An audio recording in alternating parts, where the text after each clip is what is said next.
1971 کی جنگ میں بھارتی فوج کے دانت کھٹے کر دینے والے وطن کے عظیم فرزند سوار محمد حسین کا آج 52واں یوم شہادت منایا جا رہا ہے۔ گجرخان میں شہید کیے گئے مزار پر فاتحہ خوانی کی تقریب رکھی گئی اور اس موقع پر چاق و چوبند فوجی دستوں نے سلامی بھی پیش کی۔ عسکری قیادت نے بھی شاندار الفاظ میں شہید کی قربانی کو خراج عقیدت پیش کیا۔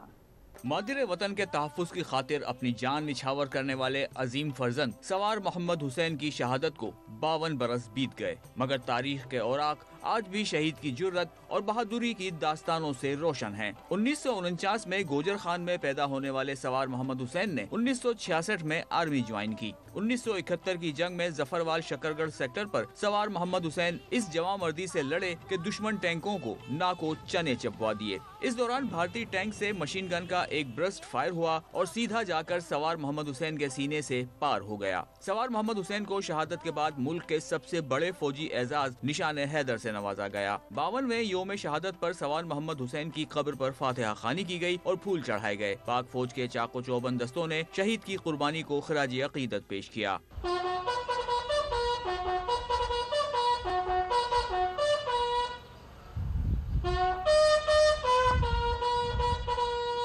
Chairman joint chief of staff committee اور سروسز چیف نے سوار محمد حسین شہید کے 52ویں یوم شہادت پر خراج عقیدت پیش کیا۔ ISPR سے جاری بیان میں کہا گیا کہ قوم کو اپنے بہادر سپوتوں پر فخر ہے۔